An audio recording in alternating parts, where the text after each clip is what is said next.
kasih. Mari pagi hari ini kita siapkan hati kita. Tentunya kita rindu pagi hari ini kita boleh mendapatkan sesuatu yang baru dan kita boleh menerima perkenanan Tuhan pagi hari ini. Sebelum itu mari kita sama-sama berdoa. Tuhan Yesus, terima kasih untuk pagi hari ini. Terima kasih untuk hari yang masih Tuhan percayakan untuk kami. Kami percaya Tuhan ada sesuatu yang baru yang boleh kami terima pagi hari ini. Tuhan memberkati setiap kami Tuhan, bawa kami terus dalam hadirat-Mu sehingga kami boleh terus merasakan Engkau begitu baik dalam hidup kami. Terima kasih Tuhan, kami siap lebih lagi menyembah Engkau Tuhan. Haleluya.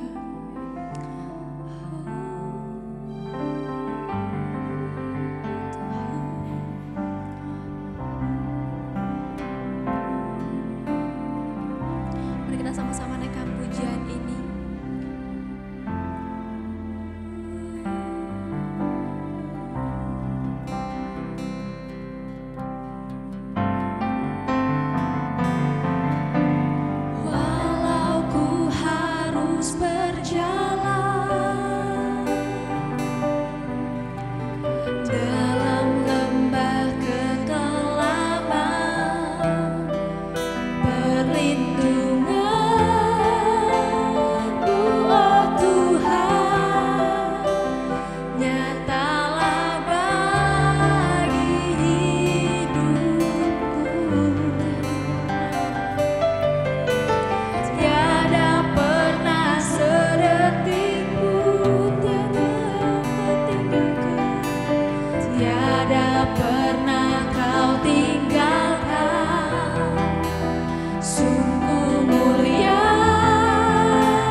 Dalam janji-Mu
Rencanamu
Ya, saya senang sekali punya kesempatan untuk beribadah dan istimewanya dikasih kepercayaan untuk melayani. Terima kasih Pak Peter.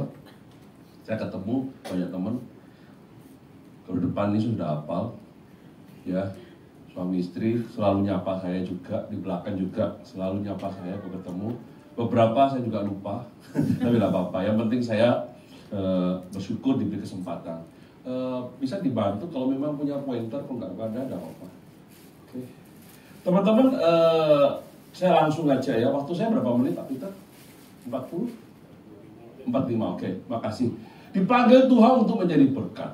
Teman-teman, saya waktu mempersiapkan firman ini, saya berpikir, kalau saya sih jujur aja nggak pernah takut dengan tahun 2023. Karena saya hidup tuh dari dulu selalu orang pesimis. Nanti tahun 2000 pesawat nanti siapa yang masih ngalami tahun 99 ke tahun 2000 katanya akunnya kita di bank itu nanti akan kacau, pesawat terbang bisa jatuh sendiri. Ya elah, ngaku ya umurnya 50 ke atas ngaku, kenapa sih? Ternyata apa yang terjadi? Terjadi nggak Bu Serli Roti? Nggak ada. Pak Yani masih ingat kan? Pak Chandra, betul ya? Kita diketakut-takutin, nanti uangnya kita di bank itu nanti terjadi begini, pesawat terbang jatuh sendiri. Apanya yang jatuh? Oh, dunia aja nggak jatuh. Saudara, kalau saya sih sudah tenang aja. Oh, nanti kita mengalami krismon, nanti terjadi gini-gini. Alah, saudara-saudara, jangan pernah jadi umat yang takut. Justru saya bilang baca Alkitab yang benar. Kita akan mengalami banyak hal, tapi yang penting seperti kata Pak Gembala, Tuhan bersama dengan kita. Kalau kita mau hidup enak terus, bukan di sini, nanti. Di sini tuh nggak enak memang. Kayak pernah khotbah di sini waktu itu acara Paskah kalau salah, Yohanes 6 ayat 33, engkau akan dianiaya. Oke, saya nggak khotbah itu ya. Kalian cari rekamannya aja. Oke, dipanggil Tuhan untuk menjadi berkat. Next. Saudara-saudara, saya coba mengajak kita berpikir sebagai orang yang dipanggil Tuhan. Ya, apa sih yang sebenarnya harus kita lakukan? Yang pertama, coba baca. Itu dari Kejadian 12 ayat 1. Berfirmanlah Tuhan kepada Abram, pergilah dari negerimu dan dari sanak saudaramu dan dari rumah bapakmu ini ke negeri yang akan kutunjukkan kepadamu. Saudara, kata pergi itu artinya meninggalkan. Bahkan bukan hanya satu. Dari 3 hal, dari negerimu, dari sanak saudaramu, dan dari keluargamu. Kenapa sampai itu terjadi? Saya jadi ingat. Kalau kita baca di Yosua 24 ayat 2, demikian firman Tuhan.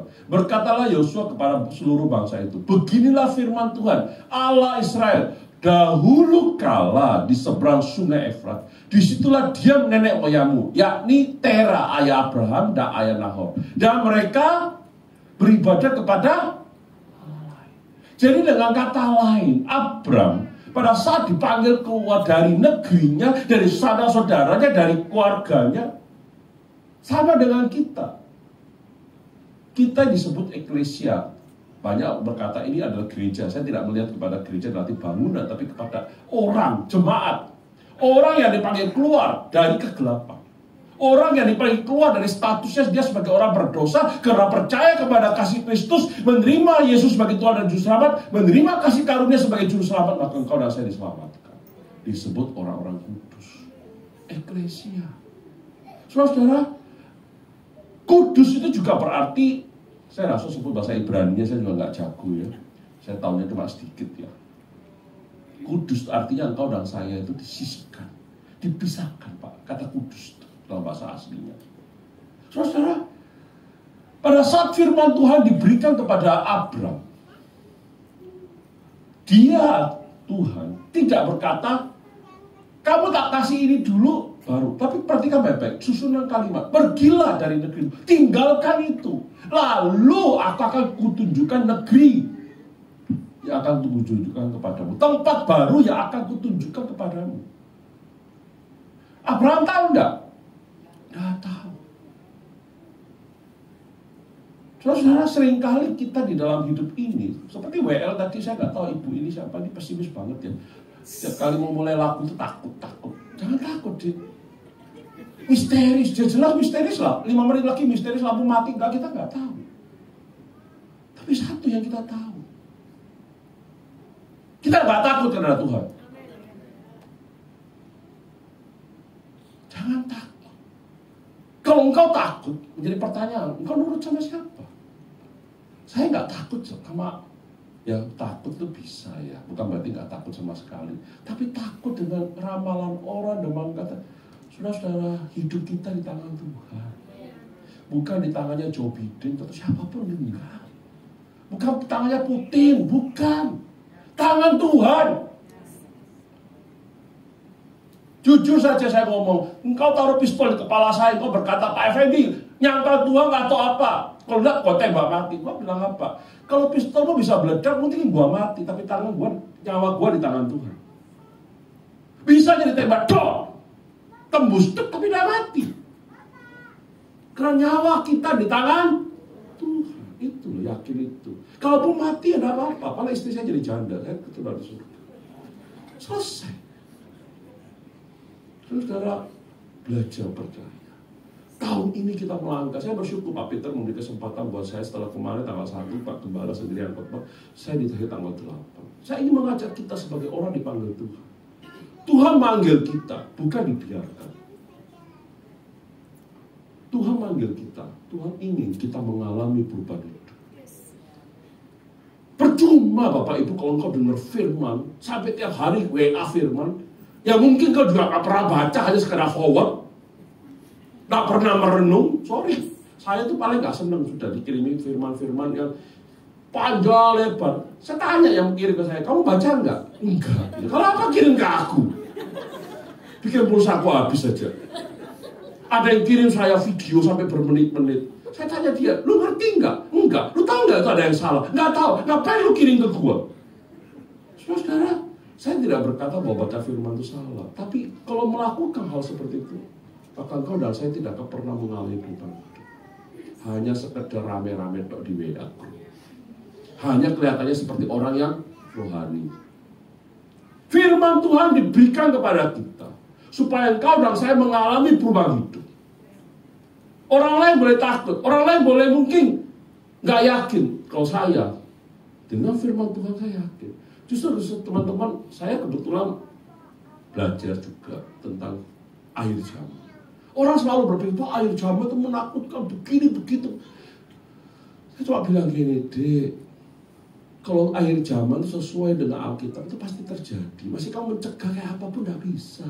Tuhan sudah punya cara. Dan itu pasti tergenapi. Orang iso. Justru kalau engkau orang percaya, ngerti firman, ada hal yang akan terjadi di depan, justru kamu dan saya semakin melekat pada Tuhan. Hidup kita berubah. Next. Ayat kedua dan ketiga. Perhatikan, ini prinsip yang seringkali kita lupa. Saya tidak bilang Bapak Ibu nggak tahu. Lupa. Perhatikan baik-baik. Ayat kedua. Aku akan membuat engkau menjadi bangsa yang besar. Tuhan ya, janji. Dan memberkati engkau serta membuat namamu masyhur. Ada beberapa penafsiran berkata, ini adalah berkat nasional. Ini berkat mengenai bangsa. Oke lah, saya nggak bahas itu. Dan memberkati engkau serta membuat namamu masyhur. Ini berkat personal. Oke lah, nggak usah sekedar Bapak Ibu tahu. Tapi perhatikan yang saya garis bawahi. Selalu kalimatnya diakhiri dengan dan engkau akan menjadi. Kenapa? Tuhan memberkati engkau menjadi bangsa yang besar. Tuhan memberkati engkau menjadi namamu masyhur dan engkau akan menjadi. Artinya, saudara-saudara, Tuhan memberi kepada kita bukan untuk kita. Tapi Tuhan mau. Dan engkau akan menjadi berkat. Dan itu Pak Effendi diundang dan istri. Berarti istrinya ikut kan? Nggak bisa Pak Effendi sendirian. Harus hadir kalau syarat tanda tangan bank ya. Betul? Ada yang pernah buka cek harus 2 nama. Betul? Nggak bisa salah satu. Dan bukan atau. Nah ini loh. Perhatikan ayat 3-nya. Dan aku akan memberkati orang yang memberkati engkau. Dan mengutuk orang yang mengutuk engkau. Perhatikan lagi. Dan olehmu semua kaum di muka bumi akan mendapat. Jadi dengan kata lain saudara-saudara, prinsip ini kita jangan lupa. Pada saat kau dipanggil Tuhan, Tuhan menjamin hidup kita. Tapi jangan berpikir jaminan itu membuat hidupmu ringan, membuat hidupmu enak-enakan. Saya kembali lagi tekankan, seringkali kita berpikir kita ini anak raja. Pikiran kita anak raja itu hidupnya seenak udelnya. Saya pakai bahasa Surabaya, seenak udelnya. Padahal Bapak Ibu belajar, jadi anak raja itu tidak gampang. Mereka harus belajar taktik perang, ilmu politik. Mereka harus betul-betul dididik dengan disiplin. Kalau enggak, bagaimana bisa jadi raja? Jangan berpikir anak raja itu main tiap hari, mainan suruh pembantu ini, mau kawin, mau tidak kawin, mau beli mobil mewah. Tidak, itu raja yang brengsek, sorry saya ngomong. Bapak Ibu nggak setuju sama saya, nggak apa-apa. Saya perlu tegaskan ini, karena kita orang Kristen seringkali berkata kita adalah raja, tapi kita patokannya raja yang hidupnya tidak karuan, tidak melihat raja yang benar. Kalau anak raja itu dididik dengan luar biasa, harus perang, harus belajar militer. Coba lihat pangeran di Inggris itu.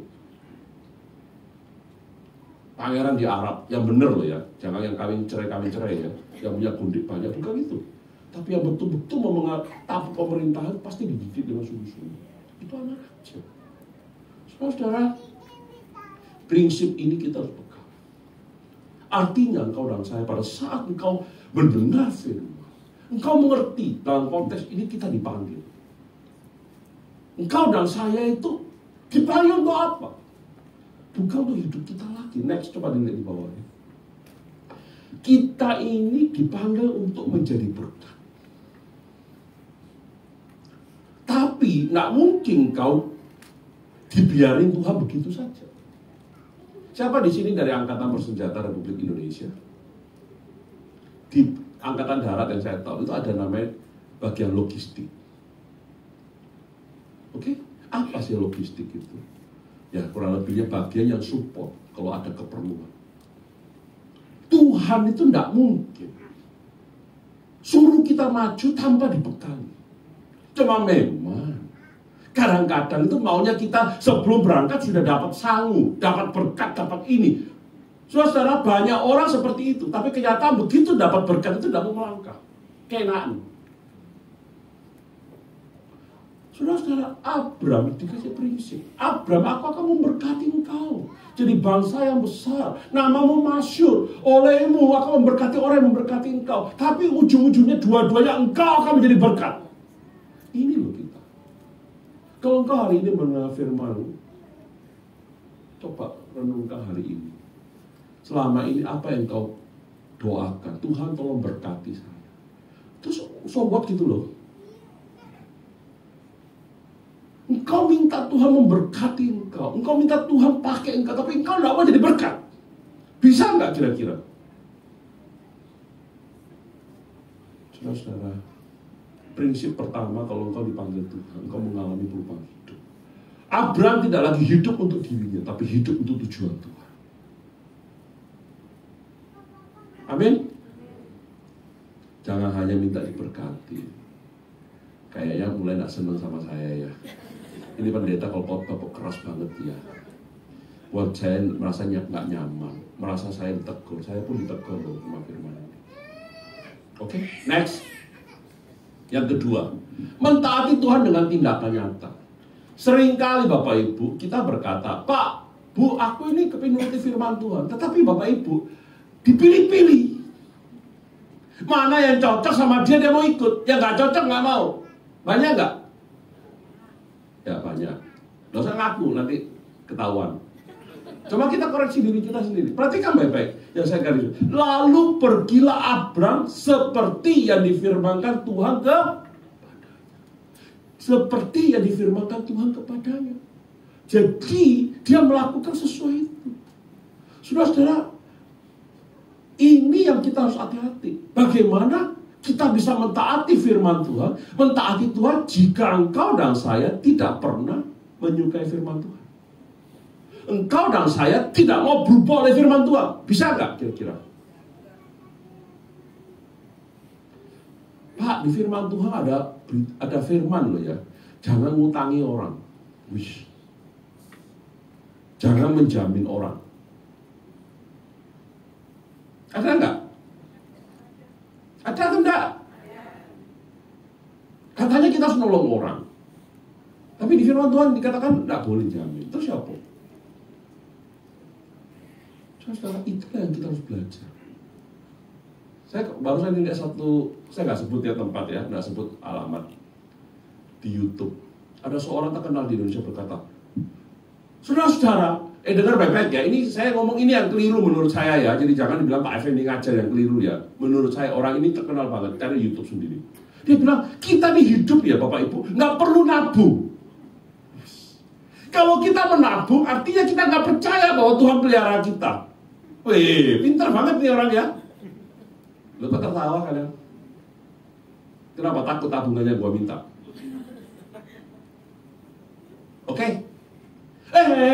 Sebagai orang Kristen yang ngerti, saya coba cari ayat mana kira-kira cocok. Coba buka Matius 6 ayat 19. Ini dulu konteksnya, saya kasih ambil sini. Coba Matius 6 ayat 19, coba baca coba. Matius 6 ayat 19, ada ya? Bisa tampilin. Saya sengaja memberi firman yang menyesatkan supaya kita kembali ke yang benar.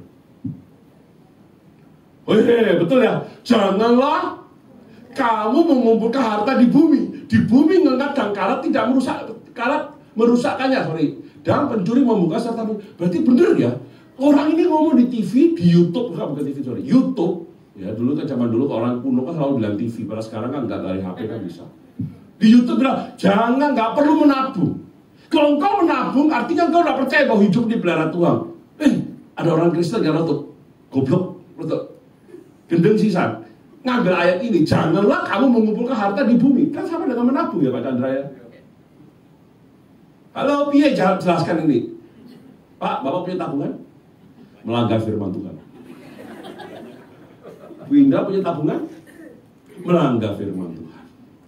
Tabungan bawa sini ATM-nya. PIN-nya tapi kasih saldo buat saya. Saya membebaskan kalian dari dosa. Ini sesat. Bagaimana Amsal 6 ayat 6? Kita belajar pada semut. Loh, itu kan jadi kita menabung kan? Saudara, kembali ke PowerPoint saya. Bagaimana kita bisa mentaati firman Tuhan jika tidak mendengarkan firman Tuhan dengan benar? Mendengarkan bukan sekedar dengar. Dengar tuh saya ngomong di luar bisa dengar. Betul nggak?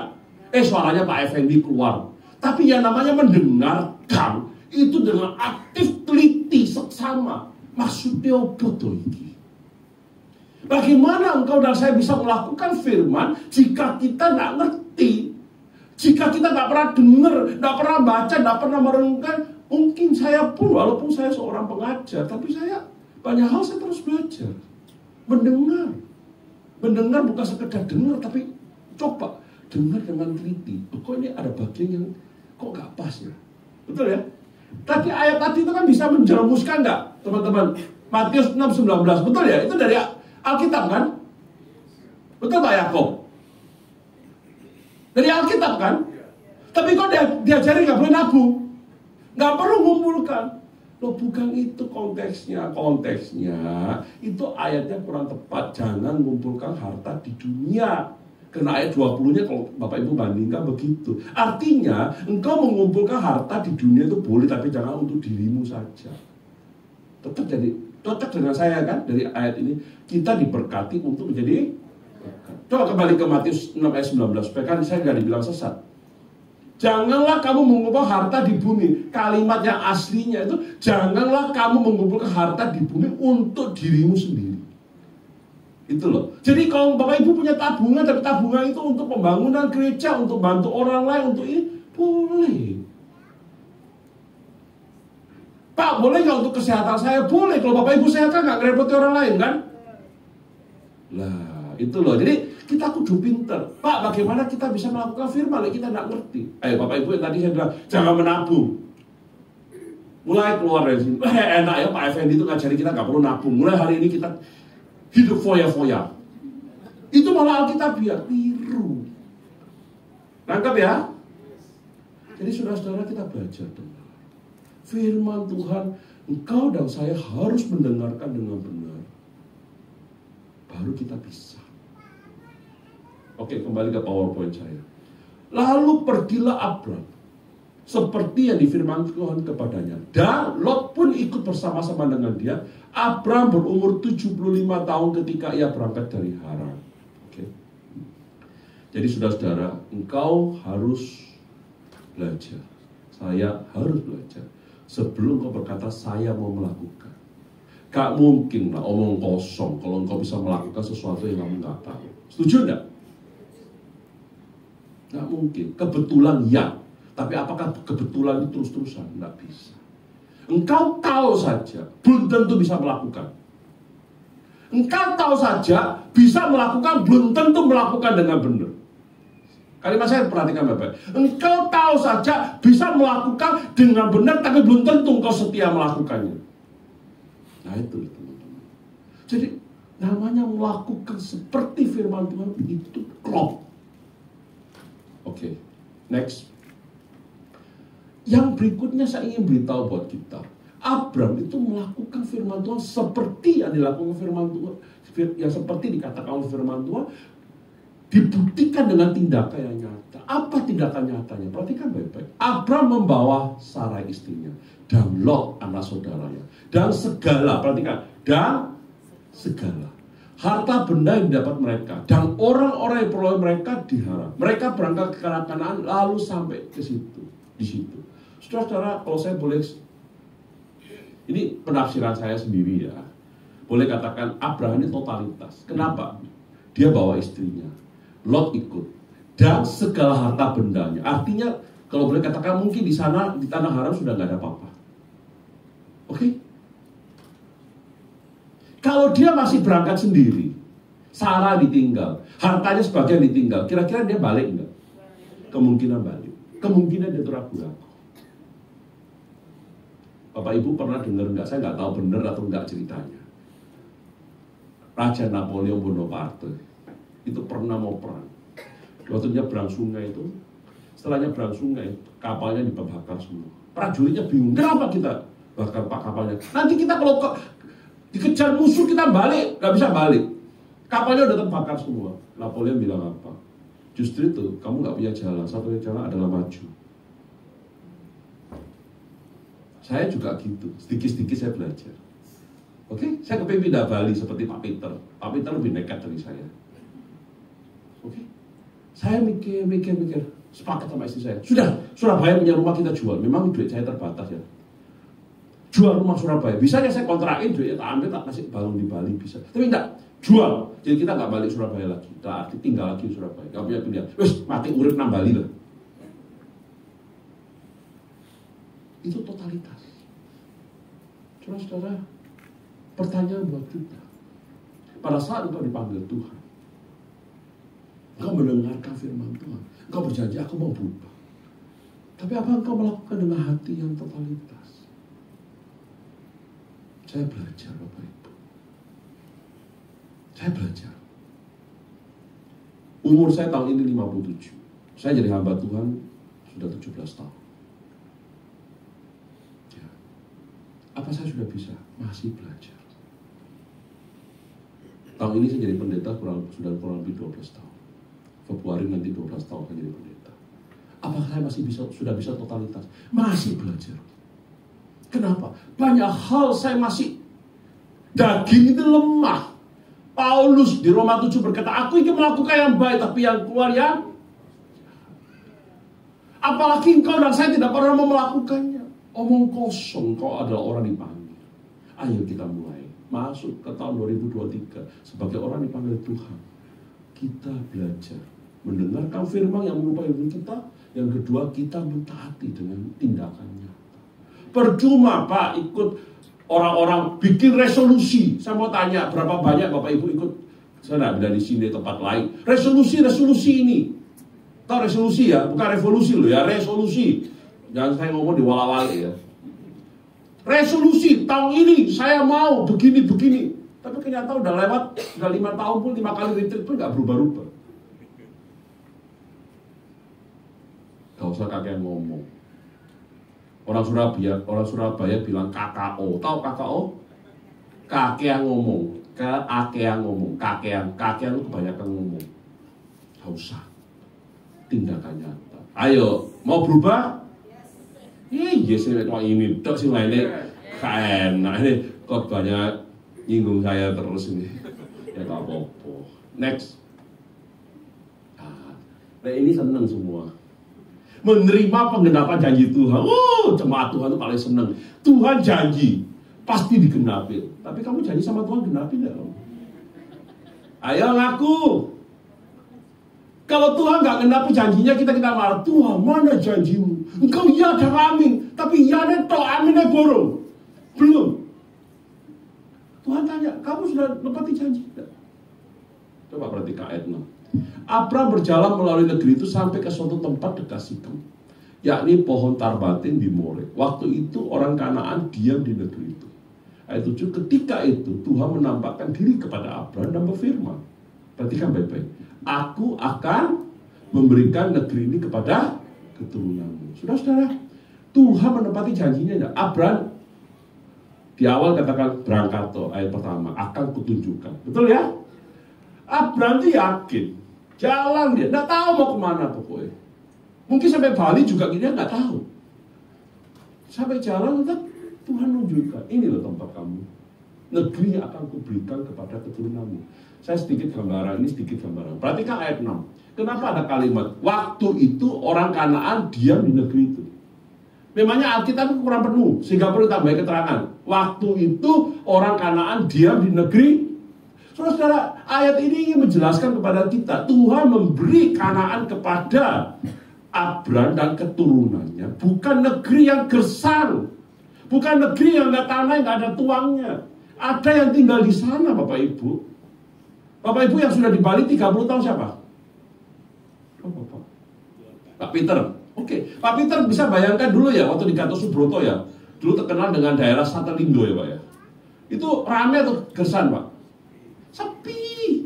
Malam-malam anjing banyak lewat loh, betul enggak? Betul enggak? Tanah di sana murah enggak? Murah. Ada yang nawarin saya, Pak Effendi mau beli tanah di Satelindo, Pak Sudah. Saya enggak ke sana, karang semua, enggak ada orang. Oke.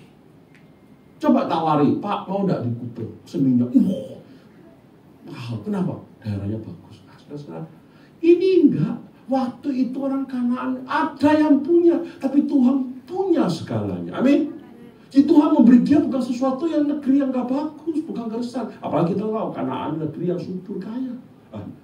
Itu yang pertama. Yang kedua, aku akan memberikan negeri kepada keturunanmu. Saudara-saudara, Abram itu punya tugas. Dia menerima tugas tanggung jawab dari Tuhan. Jadi berkat penggenapan janji Tuhan buat kita. Konsepnya kita harus tahu, tadi kan sudah jelaskan. Prinsipnya kita diberkati untuk menjadi berkat. Setuju ya? Jadi pada saat Abram menerima janji Tuhan, ini loh negeri akan kuberikan kepadamu. Itu artinya Tuhan memberi dia, ini loh tugasmu. Negeri ini kamu akan berkembang. Negeri ini anak keturunanmu. Itu tugas. Ada yang khotbah ini, wah, engkau setia pada Tuhan, engkau akan menerima berkat berlimpah-limpah. Tidak salah. Saya tidak melihat itu. Saya lebih melihat kepada bagaimana Tuhan memberi kita berkat. Karena Tuhan berjanji, dia akan menjadikan kita berkat buat yang lain. Artinya engkau dan saya punya tugas. Bukan sekedar terima. Dan perhatikan baik-baik lagi. Aku akan memberikan negeri ini kepada keturunan. Sudah dikasih enggak? Belum, akan. Kepada keturunanmu. Saya mau tanya, waktu itu Abraham sudah punya keturunan enggak? Belum. Sama sekali belum. Abraham 75 waktu dia jalan mungkin sekitar 75 perjalanan 76. Belum. 25 tahun kemudian baru dia punya anak yang keturunan dijanjikan. 11 tahun dari ini dia dapat Ismail. Saudara-saudara, apa yang kita belajar dari sini? Kalau engkau hari ini hidup, jangan pernah takut. Engkau dan saya pasti menerima janji Tuhan. Kalau Tuhan janji engkau dipelihara, pasti Tuhan pelihara. Tuhan memberkati engkau, pasti Tuhan berkati. Tetapi berkat itu bukan untuk kita saja. Kalau engkau berpikir berkat itu hanya untuk kamu saja, sorry. Menjadi pertanyaan, apakah engkau orang yang dipanggil Tuhan? Kalau orang yang dipanggil Tuhan, semuanya diberkati untuk menjadi berkat. Coba Bapak Ibu pulang di tempat ini, pikirkan. Siapa orang yang dipanggil Tuhan di dalam Alkitab yang nggak dipakai Tuhan jadi berkat? Jawab saya belum ketemu sih. Mungkin saya belum belajar sampai semua ya. Ada nggak orang yang dipanggil Tuhan, diberkati kemudian untuk jadi berkat? Ada nggak? Nggak. Oh, nggak, berkat itu hanya untuk dia. Nggak ada untuk yang lain. Kalau ada, sampaikan saya. WA saya bisa minta Pak Peter. Saya perlu belajar lagi lebih jauh. Yang saya tahu, semua orang yang diberkati Tuhan pasti diminta jadi berkat. Nggak ada amin. Berat ya keluar duit dari kantong, keluar waktu, keluar perhatian. Oke. Next. Terus saudara, Tuhan itu suka proses. Akan dan keturunan. Jadi Bapak Ibu jangan pernah berpikir Tuhan itu janji kasih, oh enggak, sampai Abraham mati pun. Betul ya? Negeri itu belum dia kuasai. Apa yang kita belajar hari ini? Saya senang lagunya Pak Peter yang terakhir itu. Biasanya lagu itu tidak dihiasa. Kalau di sini itu kertas semadi. Betul enggak? Saya kaget Pak Peter nyanyi itu. Biasanya kalau gereja kayak gini nyanyi itu pendetanya pasti dilirik. Pendetanya mau apa sih ini? Ngajak berduka cita. Tapi itu bagus loh. Betul nggak Pak Peter ya? Di Surabaya itu adiasa, di sini kertas semadi itu, atau mungkin di Mumbul nyanyi itu. Tapi itu kenyataan. Saudara, sampai kita mungkin dipanggil Tuhan. Janji Tuhan itu tidak digenapi di kita saja, tapi anak keturunan kita. Jangan pernah engkau berpikir engkau akan melihat semua janji Tuhan. Cukup melihat sedikit, engkau beriman. Saudara, saya sangat suka dengan pendeta Big Man Sirai. Ya, kalau saya boleh bilang, kalau pendeta menurut saya bagus dalam hal pengajaran. Engkau hari ini berdoa, Tuhan tidak menjawab doamu dalam arti seperti engkau minta. Engkau tetap menderita dan engkau tetap setia, itu juga berkat. Itu iman. Engkau berdoa, Tuhan jawab kamu seperti yang kamu minta. Itu belum tentu karena kamu berkenan. Bisa-bisa itu cuma ujian buat kamu. Apakah engkau bisa setia kalau suatu ketika Tuhan tak mengabulkan doamu? Saya sangat menghormati, perhatikan baik-baik, orang Kristen yang hidupnya berjeripaya untuk bisa datang ke gereja, untuk bisa ambil bagian di dalam persembahan, daripada orang yang kaya yang nyumbang miliaran. Saya belajar dari apa? Lukas, janda miskin. Saudara, kita belajar hari ini. Kalau Tuhan berjanji, nggak pernah Tuhan tidak menepati. Sekedar informasi di sini nggak ada. Alkitab itu kurang lebih menurut penelitian itu 25% itu berisi nubuatan. 25%. Dan dari 25% itu 2/3 itu sudah digenapi. Berarti sepertiga belum. Dengan kata lain Bapak Ibu, barusan kita merayakan Natal. Natal sebelum Yesus lahir sudah dinubuatkan di Mazmur Yesaya, betul? Telah lahir, telah diberikan. Loh, Yesus pada saat Yesaya sudah lahir atau belum? Belum, tapi kok pakai kata telah? Nah, saudara-saudara, artinya engkau dan saya bersyukur. Hidup kita sebagai orang dipanggil Tuhan, pasti janji Tuhan digenapi dalam hidup kita. Kalau Tuhan janji dia akan pelihara, kita pelihara. Matius 5 itu loh, Tuhan janji, aku mengasihi engkau. Orang jahat pun tak kasih sinar matahari, tak kasih hujan, betul gak? Apalagi kita anak Tuhan. Jangan pernah takut lagi dah. Ya, habis itu nyanyi jangan pernah takut lagi ya. Oke? Ya, semangat. Loh kok iya ini tok. Semangat. Iya, Tuhan janji yes. Gitu loh. Next. Yang terakhir, menyembah Tuhan dengan setia. Perhatikan baik-baik ayat 7-nya B. Maka didirikannya di situ mesbah bagi Tuhan yang telah menampakkan diri kepadanya. Kembali ke ayat sebelumnya, PowerPoint sebelumnya deh. Ayat 7 perhatikan baik-baik ya. Ketika itu Tuhan menampakkan diri kepada Abram dan berfirman, aku akan memberikan negeri ini kepada keturunanmu. Itu ayat 7, betul ya? Ayat 7b. Next. Maka didirikannya di situ mesbah bagi Tuhan yang telah menampakkan diri kepadanya. Saya mau tanya, kalau kita baca kalimat ini, Abram mendirikan mesbah bagi Tuhan. Kenapa? Karena Tuhan memberi dia tanah itu, negeri itu, atau karena apa? Kalau dari kalimat ini, Tuhan yang telah menampakkan diri ke saudara.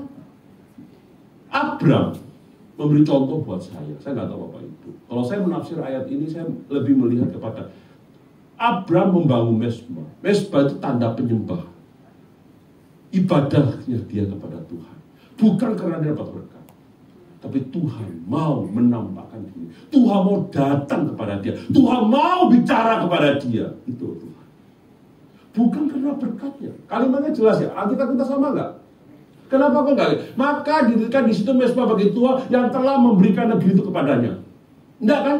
Kalimatnya yang telah menampakkan diri kepadanya. Saudara, kita belajar dari sini.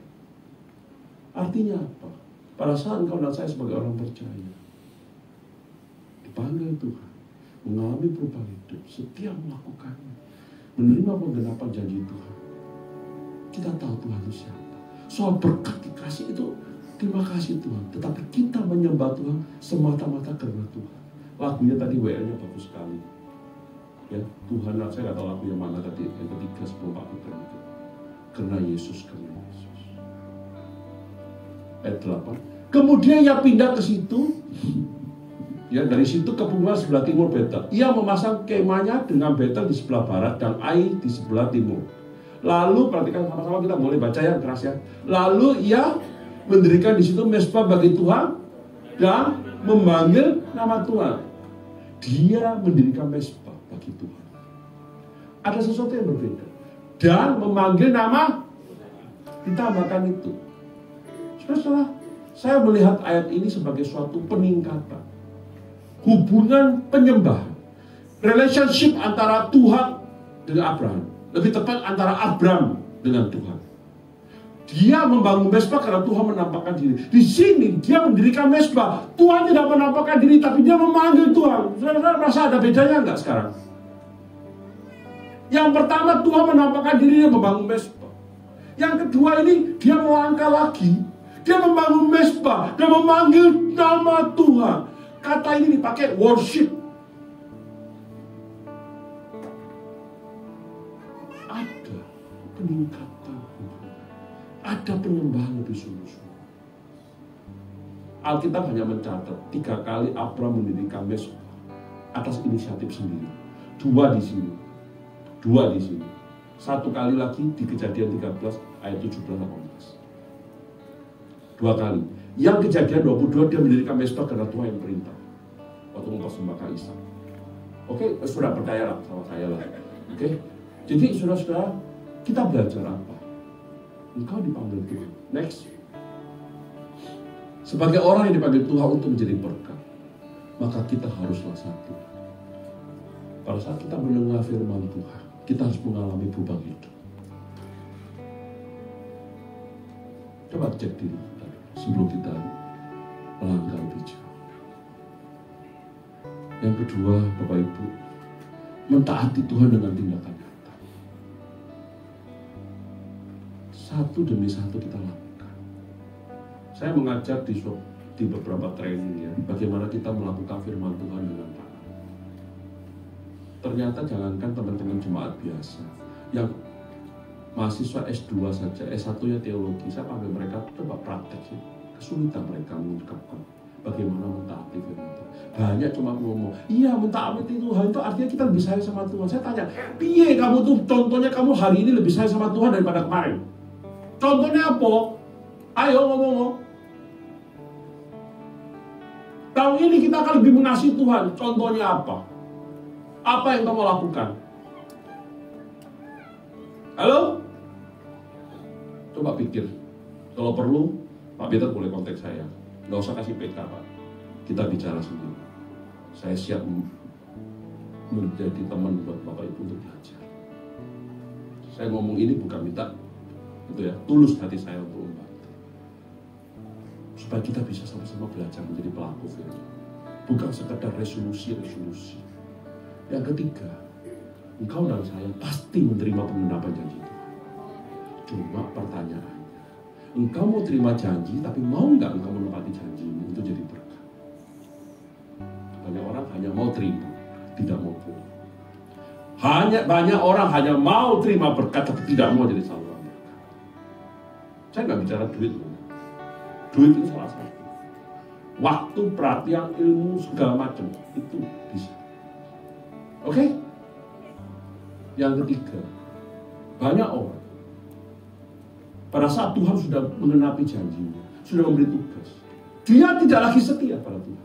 Bahkan mungkin dia merasa lebih Tuhan dari Tuhan. Betul? Tapi Abraham memberi contoh buat kita. Dia pada saat dia melangkah, demi langkah, dia punya hubungan semakin. Pada saat Tuhan menampakkan diri kepada dia membangun Mesbah. Dia melangkah lagi, kemudian Tuhan menampakkan dia membangun Mesbah, memanggil nama Tuhan. Artinya dia mau ingin ada kehadiran hubungan lebih dekat dengan Tuhan. Bagaimana dengan kita? Ayo, jangan takut. Tapi satu, perbanyak seperti Pak Peter bilang, perbanyak hubungan kita, keratan kita dengan Tuhan. Kita melangkah karena Tuhan memanggil kita untuk menjadi berkat. Mari kita berdoa.